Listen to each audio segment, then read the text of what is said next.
बोलिए श्री प्राणनाथ प्यारे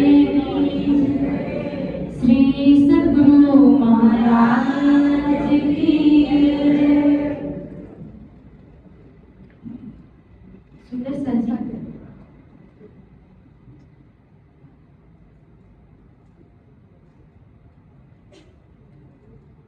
आप श्री राज जी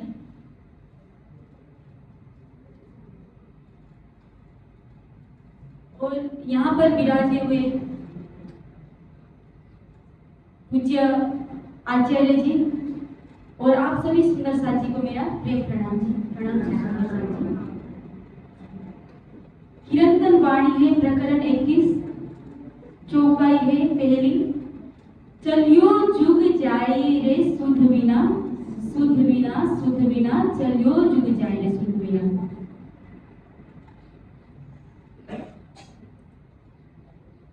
श्री महामती जी के धाम हृदय में विराजमान होकर के धाम धनी हमें क्या कह रहे हैं कि चलियो जुग जाए रे सुध बिना। ये कहना क्यों पड़ा?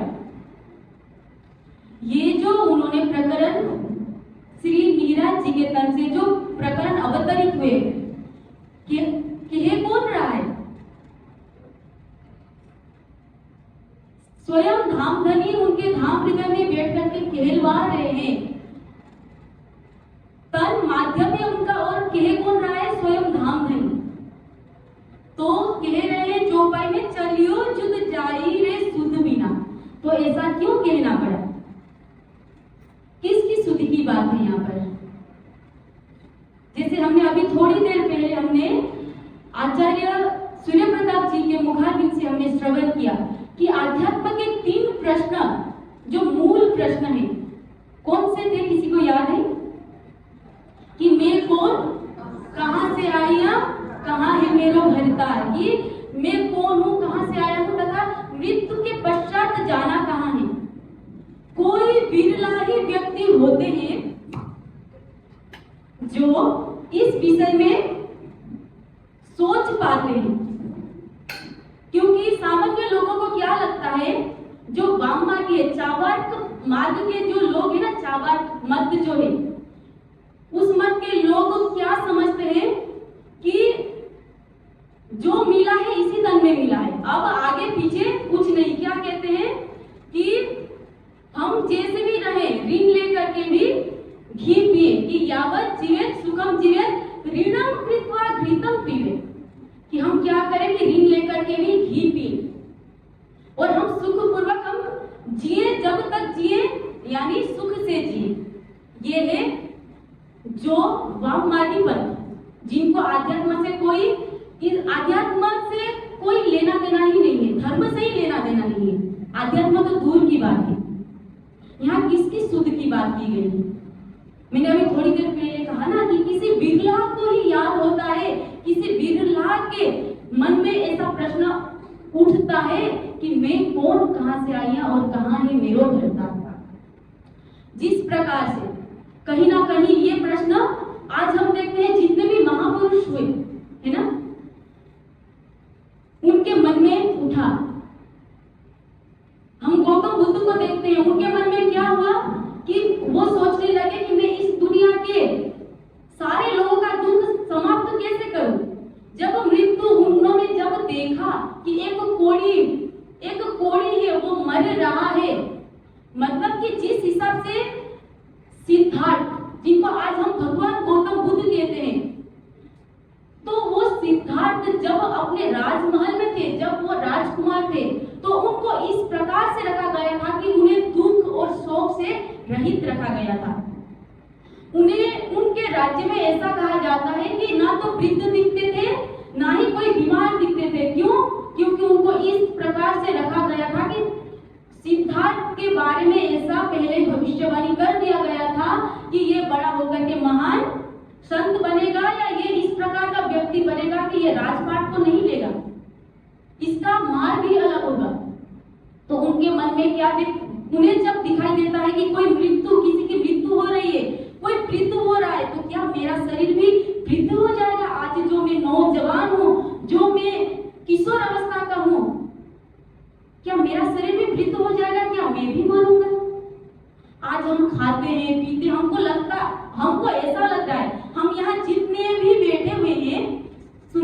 आज हम सबको, हम जब तक यहाँ बैठे चर्चा सुने या राज्य के पास होते हैं तब तक कहीं ना कहीं हम राज्य के भाव में होते हैं, परंतु उसके बगैर जब भी हम दुनिया में देखे कितने खुश होते हैं और हम में से किस किस को याद होता है कि हमें इस तन को छोड़ना पड़ेगा।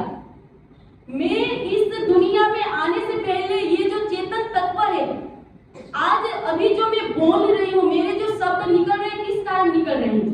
मेरे अंदर प्राण शक्ति है ना, जीव है।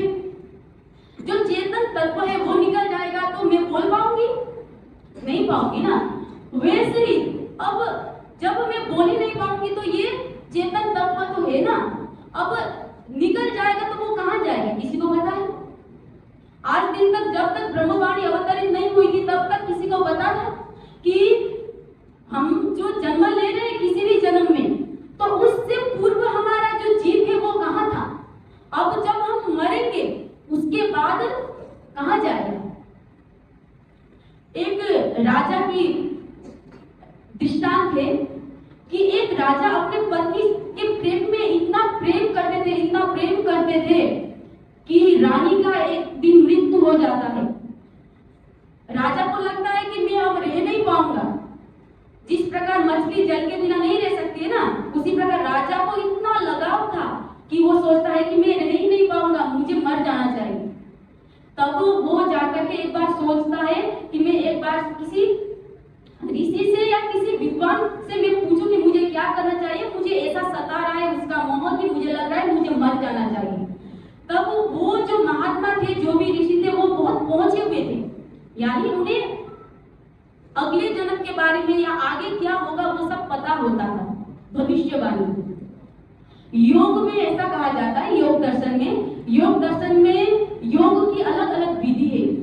जब हम समाधि की ओर जाते हैं, वैसे तो समाधि में भी जाने की जरूरत नहीं है, जो सिद्धियां है ना उसके माध्यम से ही यदि हम अपने मन को ही कंट्रोल करें, इतना कंट्रोल करें कि दूसरे क्या सोच रहा है उसको भी हम समझ पा सकते हैं। ये सामान्य सी सिद्धि है। कोई यदि आज नदी में एक नदी है या कुछ है, सागर है, समुद्र है, उसके ऊपर से चल रहे हैं बिना किसी माध्यम से, तो हमें उसमें आश्चर्यचकित नहीं होना चाहिए। वो एक योग की सिद्धि है। और एक सिद्धि ये है कि यदि 20 से लेकर के 1 तक उल्टी गिनती लगभग 108 बार प्रत्येक दिन दोहराया जाए कुछ महीने तक, तो आप हाथ में बिच्छू रखोगे और वो यदि काट ले तो आपको उसका जहर का कुछ असर नहीं पड़ेगा। यदि एक बिंदु में यदि हम ध्यान लगा करके 108 बार यदि उसको करें, परंतु ये सब आध्यात्म मार्ग नहीं है। तो मैं कहना क्या चाहती हूँ कि ये सब सिद्धियां, ये सब नॉर्मल बात है। संप्रज्ञात समाधि एक है जो जिसमें विचारों का आदान प्रदान होता है, परंतु उससे भी परे जिसको निर्बीज समाधि कहा जाता है, असंप्रज्ञात समाधि, उसमें पहुंचने के बाद तो व्यक्ति को ऐसा लगने लगता है कि जो परमात्मा का स्वरूप है और जो वो स्वयं है, अपना स्वरूप वो जान लेता है तथा परमात्मा के स्वरूप को भी जान लेता है और दोनों एक जैसा उसको अनुभव होने लगता है। यह योग दर्शन में कहा गया है, ये योग की सिद्धि है।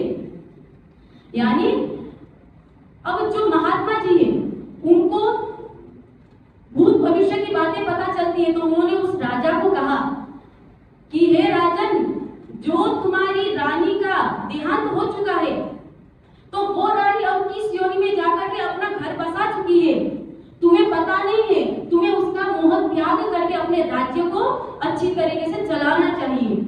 पर राजा इतने अधीर होते हैं, वो कहते हैं कि नहीं, मुझे मरने का मन करता है, मुझे कुछ भी राज्य भी नहीं चाहिए, मुझे कुछ नहीं चाहिए। तब वो महात्मा जी सोचते हैं कि नहीं, इनका कुछ उपाय तो निकालना पड़ेगा। एक तो मर चुकी है, जिसके मोह में यदि ये भी मरना चाहते हैं तो राज्य को कौन संभालेगा। तब वो क्या करते हैं कि उनको दिखा देते हैं, जो अपने योग के माध्यम से उनको दिखा देते हैं, तो दिखाई देता है कि उनकी जो पत्नी थी वो चींटी की योनि में चली गई थी। अब चींटी की योनि में जाकर के उसने अपना घर परिवार भी बसा लिया है। अब तब जाकर के वो पूछते हैं कि तुम्हारा जो राजा था पिछले जन्म में, तो वो तुम्हारा इंतजार कर रहा है। अब भी उसी के आगे बात होती है, राजा के आगे। तब वो चींटी की भाषा ही बोलनी पड़ेगी ना चींटी से बात करने के लिए। ये सब बात होती है तो वो कहती है मैं किसी को नहीं जानती हूँ, मेरा यही जन्म है, मेरे यही परिवार है, मैं किसी राजा को नहीं जानती हूँ। तब जाकर के आंखें खुलती है। इसी प्रकार से हमारे भी शुद्ध जा रही है ना। हम भी तो सोच रहे हैं, हमें नहीं पता, हमें तो लग रहा है कि ये जो सगे संबंधी इस जन्म में जो मनुष्य तन आपको मिला है, हमको मिला है, इस जन्म में जो हमारे मम्मी है, जो हमारे माता पिता भाई बहन, उसी को हम अपना और अखंड मान बैठे। अखंड यानी हमेशा से है, परंतु क्या ये वास्तव में है? नहीं है, हम सबको पता है, फिर भी हम जो करना चाहिए वो नहीं करते। क्या करना चाहिए हमें? कि हमें शुद्ध लाना चाहिए। शुद्ध के बिना हमारा जीवन चला जा चुका है, अब हमें वो शुद्धि वापस लाने की जरूरत है ना। यदि हम शुद्धि नहीं लाएंगे, हम कौन है? हम क्या कहते हैं?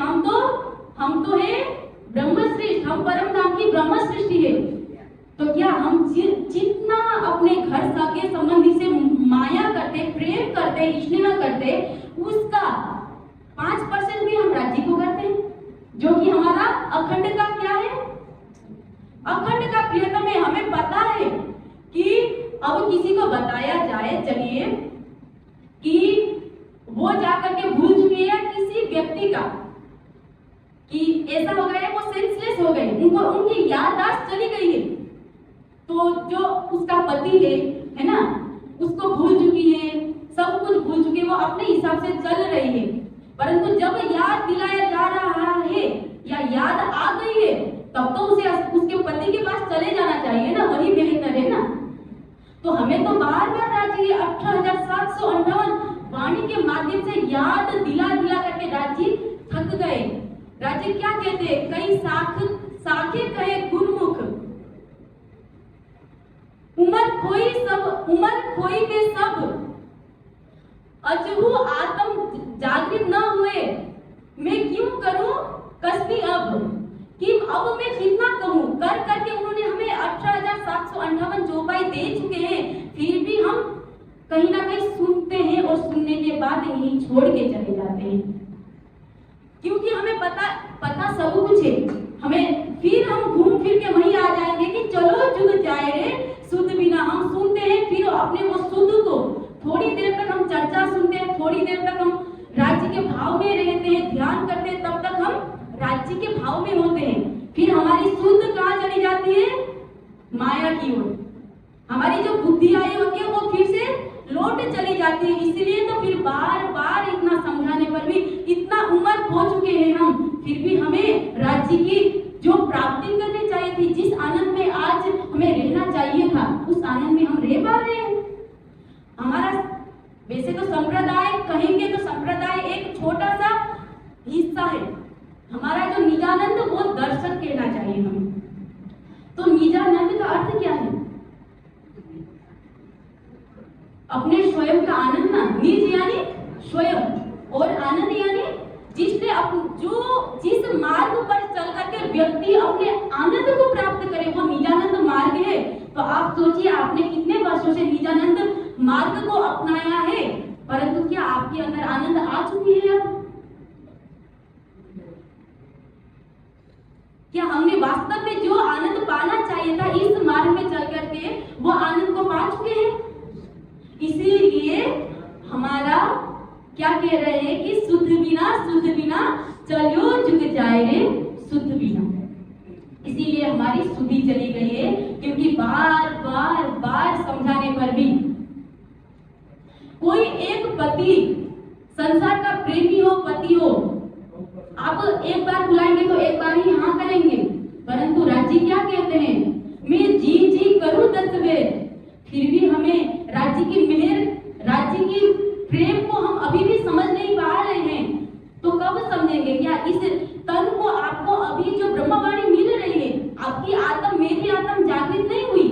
यदि हम राज्य के मार्ग पर चलने का प्रयास ही नहीं करेंगे, हम यदि जितना समय ध्यान करना है, जिस हिसाब से करना है, सही मार्ग दर्शन के अनुसार उसको हम नहीं अपनाएंगे, तो ये आत्मा जागृत होगी हमारी? होगी? श्रृंगार की वाणी क्या कहती है? ऐसा आवत दिल हुक्मे, यूं इसके आत्म खड़ी होए, जब हक सूरत दिल में चुहे, तब रूह जागी देखो सोए। यानी कि राज्य के नख से लेकर के सिख तक की शोभा जब हमारे आंखों के आगे, जब हम ध्यान में हो और ध्यान में हमें पूरा राज्य का स्वरूप दृष्टिगोचर होने लगे, तो तब हमारी आत्मा जो है पूर्ण रूप से जागृत होगी। अब हमें पता है कि उसके लिए चितवनी करना है।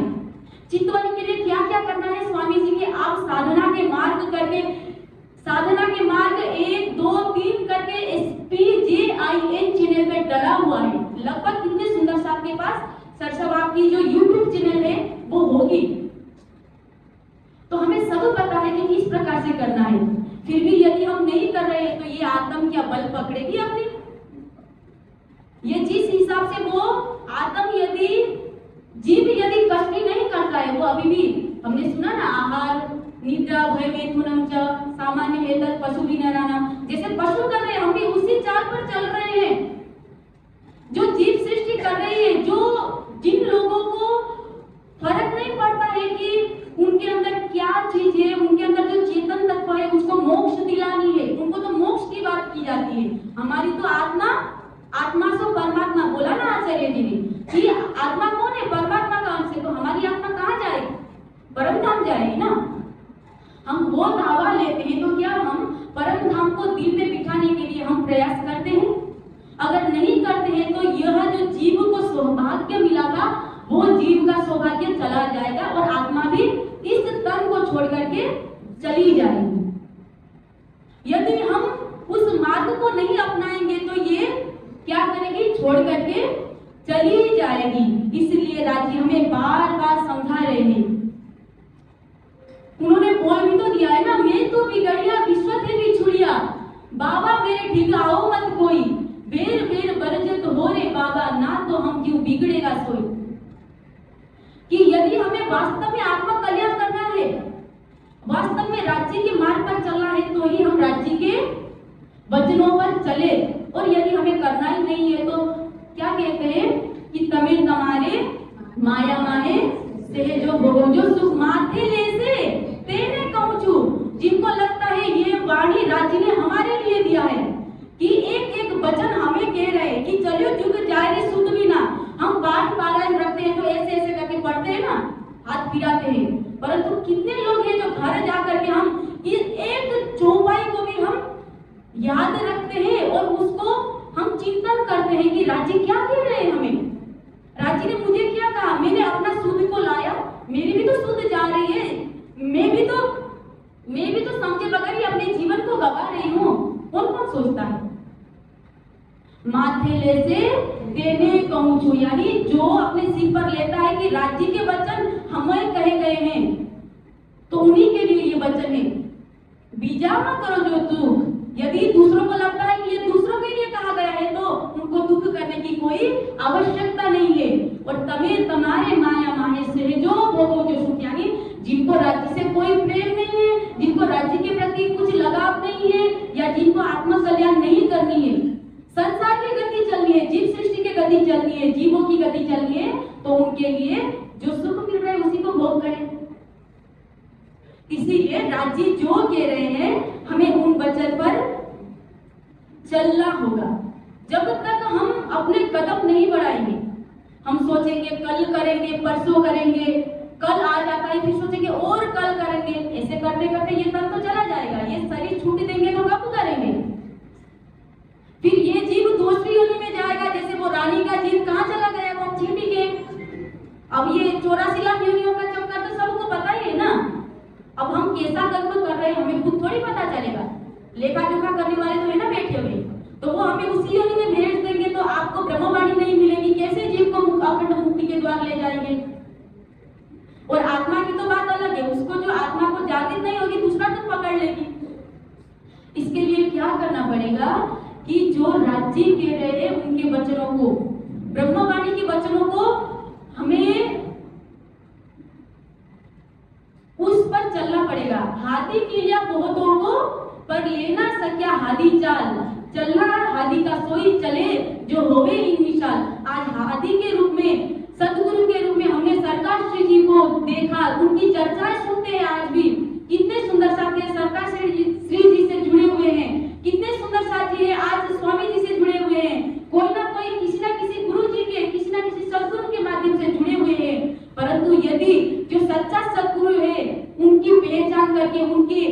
पर नहीं चले तो हमारा कल्याण कभी भी नहीं होगा। उसके लिए आवश्यक है कि हम चिंतन करें कि मैं कौन हूँ, क्या मैं अक्षरातीत की अंग हूँ, क्या मैं अक्षरातीत की अर्धांगिनी हूँ। यदि मैं अर्धांगिनी हूँ तो हमारा कर्तव्य क्या है कि हमें उनको पाना है। और उनको पाने के लिए जो राज्य ने मार्ग बताए हैं कि स्वामी जी क्या कहते हैं कि 1 घंटा वाणी मंथन और 1 घंटा चितवनी, इन चीजों को अपनाएं तो कहीं ना कहीं जो हम आनंद को प्राप्त करना चाहिए था, जिस आनंद की बात निजानंद जो दर्शन है, निजानंद की उस आनंद को हम प्राप्त कर पाएंगे। इतना ही कह करके मैं अपने वाणी को विराम देती हूँ। बोलिए श्री प्राणनाथ प्यारे की जय, श्री सद्गुरु महाराज की जय। सुंदर साथी, चलो झुक जाए।